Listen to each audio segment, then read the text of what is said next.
So, Section 31 happened. I don't have a ton to say here, but I don't think I really liked it all that much. Personally, I think it fell short on most of the levels it was trying, or at least fans assumed it was trying to achieve, aside from one, but I'll get back to that later.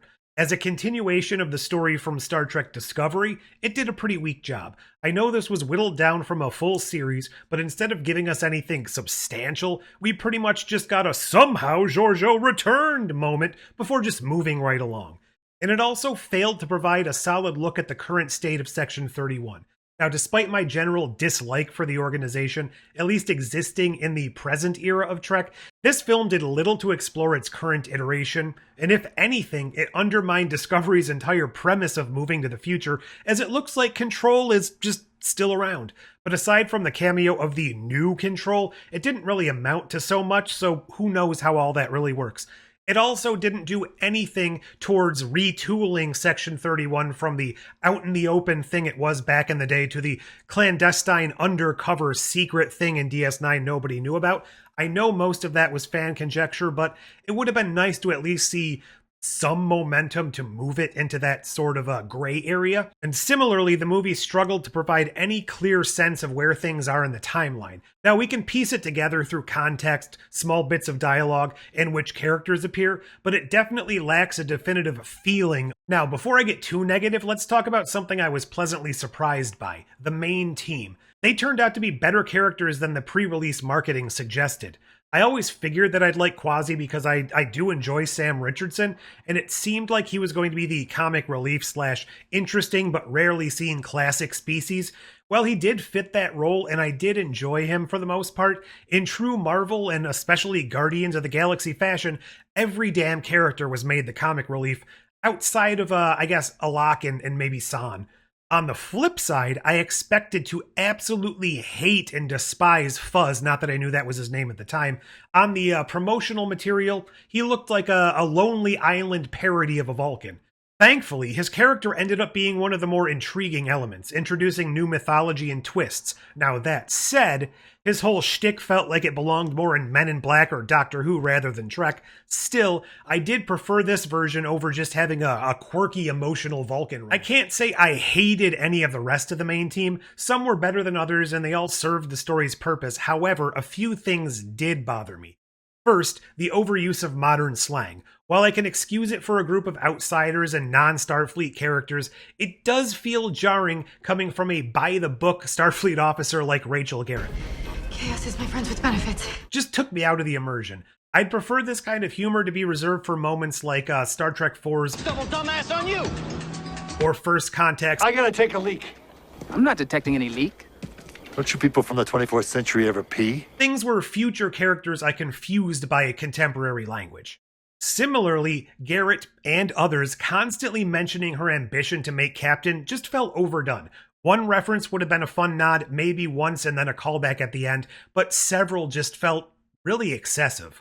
On a related note, unlike some fans, I personally enjoy when Trek revisits established lore in order to expand its own universe. However, this film definitely felt like overkill. A Cameloid, a Deltan, an Augment walk into a bar, a Terran Empire character, lots of them, a younger version of an existing character, and even a Sharon, Sharon!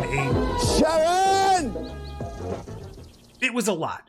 And despite the controversy of having a Sharonian, it doesn't really break canon. Someone could have been off-world or time-displaced or something when it was mentioned in TOS that all of the inhabitants on the world were dead. If we're applying the same logic in Star Trek 2009, there wouldn't be any Vulcans left. Or in Star Trek Picard, not a single Romulan would be left alive because their world is gone, so you can't have a refugee. Oh, and since it's bound to come up, let's all brace for the flurry of content to be made surrounding why Alak was an augment from the 20th century when Strange New Worlds firmly changed canon so that the eugenics wars did not take place until the 21st century. Oh my god! Moving on to the plot, my main gripe here is how predictable it was, which I guess will happen when your story really only has about 10 characters to play with.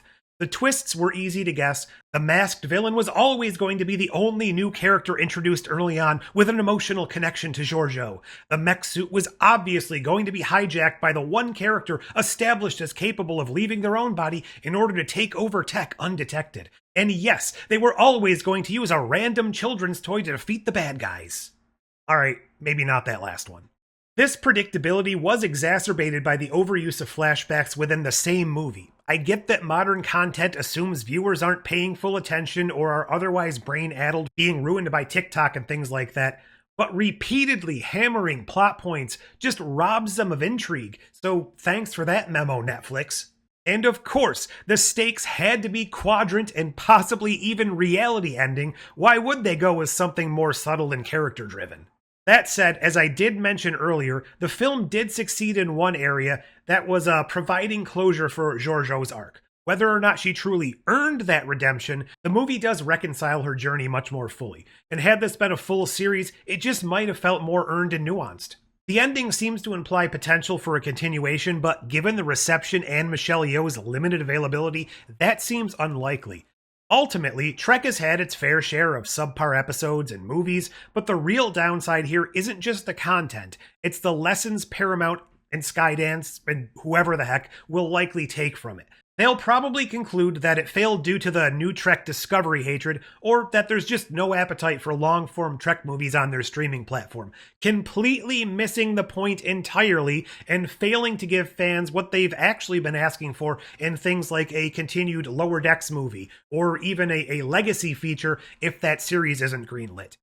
At the end of the day, I just don't think this movie fully justified its own existence. I'm not angry about it, I just wish that if they really wanted to break the mold and do something completely different, that they had really gone for it, that they had made it insanely bonkers and unique, instead of some sort of half-baked attempt at a Guardians of the Galaxy and Trek with a few quirky bits sprinkled in for fun. Or maybe I'm just too jaded. Those are my thoughts, but what did you think of Section 31? Am I entirely off the mark? Did you love it? Would you like to see a continued series with these characters, or maybe a couple of movies further fleshing them out? Or did you utterly hate it? Maybe you didn't watch it. Whatever you think, leave all of that down in the comments below, and don't forget to share, like, subscribe, join, do all those YouTube things. But until next time, Hit subscribe.